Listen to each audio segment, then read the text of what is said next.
Drew McIntyre is on a very big new mission, so we'll see what that's about. We'll also check out what's new for Roman Reigns, Liv Morgan, and more. Starting things off with Drew McIntyre and the big update to his story, because the picture just became even more clear. Drew's first night back since the Hell in a Cell match was very impactful, with him taking out Jey Uso and Sami Zayn just a few moments apart from each other. Drew followed up that big return with his detailed explanation that this was all about his hatred for the OG Bloodline, and more specifically his hatred towards Roman Reigns and CM Punk. Drew hates those men very strongly on their own, but to see them link up with each other and have the OG members join back in as well is what really made Drew beyond sick, and now he's obsessed with taking them out. Drew's intentions became more clear following Saturday night's main event. Drew scored a win over Sami Zayn at this show, and while he was headed to the back, Drew McIntyre said that was 1 down and how he still had 4 to go. Those 4 that Drew McIntyre is referring to as Jimmy Uso, Jey Uso, Roman Reigns, and CM Punk. So it looks like Drew McIntyre will not rest until he only scores pinfall victories over these 4 men, but also beats them down and takes them all out of action. So he's saying 4 more to go, maybe in terms of having actual matches with them and defeating them, but Drew has technically already gotten his hands on, overall, the 3 OG Bloodline members since returning. He's attacked Jimmy Uso, Jey Uso, and Sami Zayn. He just needs to get his hands on Roman Reigns and CM Punk, and technically at that point, he would have gotten his hands on all the members of the War Games team. So far in this story, it appears that Drew McIntyre is giving Solo Sikoa and the new Bloodline a pass, because he already appears to be obsessed with Roman, Punk, and the original Bloodline side of the Bloodline. It is a tiny bit of a plot hole though, because what started Drew's true sour emotions towards Roman and the Bloodline was obviously Clash at the Castle 2022. It was Solo Sikoa who debuted, interfered, and was the sole reason that Drew McIntyre lost the title match to Roman Reigns on that night. So to see Drew McIntyre be so obsessed with her revenge for Roman and the original members, but give Solo Sikoa a pass for his actions and role, does seem to get messy and inconsistent there. But hopefully we do get to see Drew and Solo exchange some words soon, and that'll clear that up, because Solo did play a big role in Drew getting screwed over all those years ago, so Drew should not really ignore that fact. But this appears to be Drew's main story at the moment. Jey Uso is storyline injured right now from Drew's backstage attack, but maybe he'll make a return soon to try and get back at Drew McIntyre.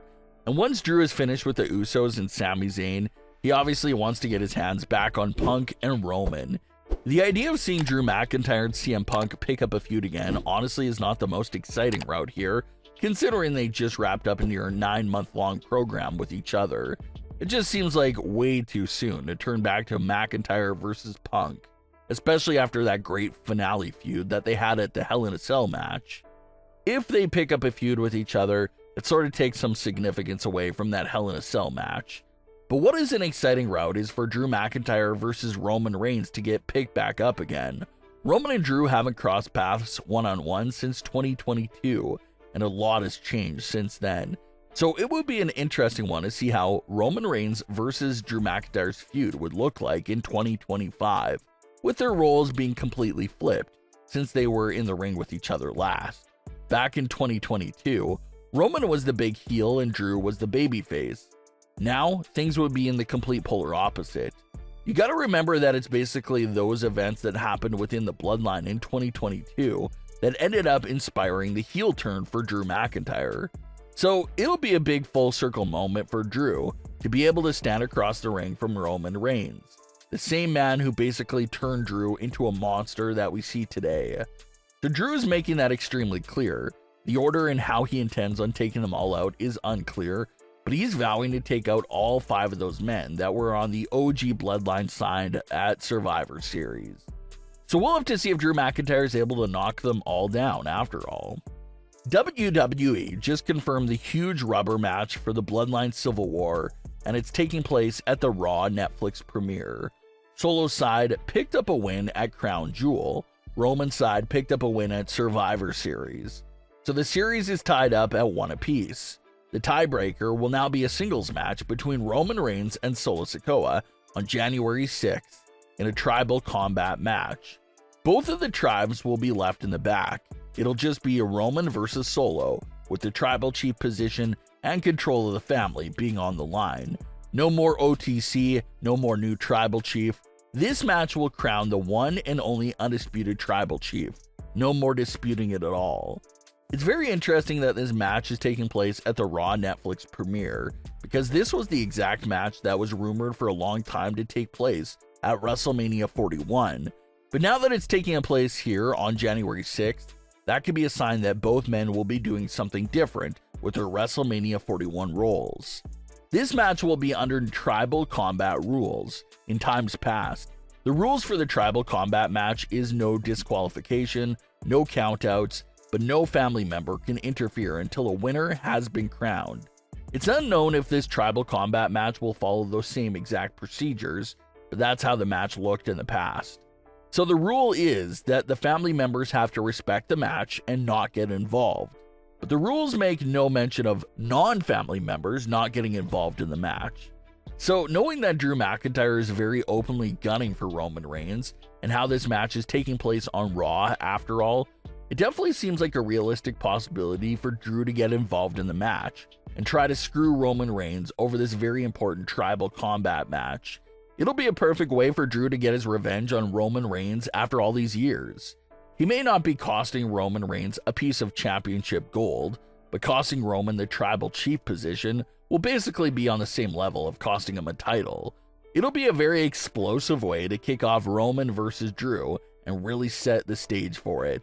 The Roman versus Solo will be a huge match for the Raw Netflix premiere, but considering that Roman is now targeted by Drew, maybe that doesn't go cleanly after all. Speaking of the revival of previous feuds, that's exactly what's happening for the women's world title. Liv Morgan had a successful title defense over Io Sky at Saturday night's main event, and WWE did not waste any time at all when it came to revealing what's next for Liv. As Liv was celebrating by the stage, Rhea Ripley came out to have a stare-off with her. Rhea did pin Liv at War Games and did say that she would be coming after the winner of Liv versus Io. So with Io suffering that loss, Rhea Ripley is now at the top of challengers list for Liv Morgan once again. There's been some light rumors about this feud potentially getting stretched into WrestleMania 41, but it's hard to picture it going on for another 4 months. So maybe Rhea Ripley and Liv Morgan will have their big final matchup of their feud sometime in the near future. A lot of fans were also worried for Liv Morgan's health following that knee to the face from Io Sky that caused a bloody nose. According to reports, Liv Morgan did not suffer a broken nose and dodged that bullet, which is great news to hear if the report is true. But what are your thoughts on today's stories? Leave your comments below. Don't forget to subscribe with all notifications on, and leave a like if you enjoyed. Thanks for watching, guys.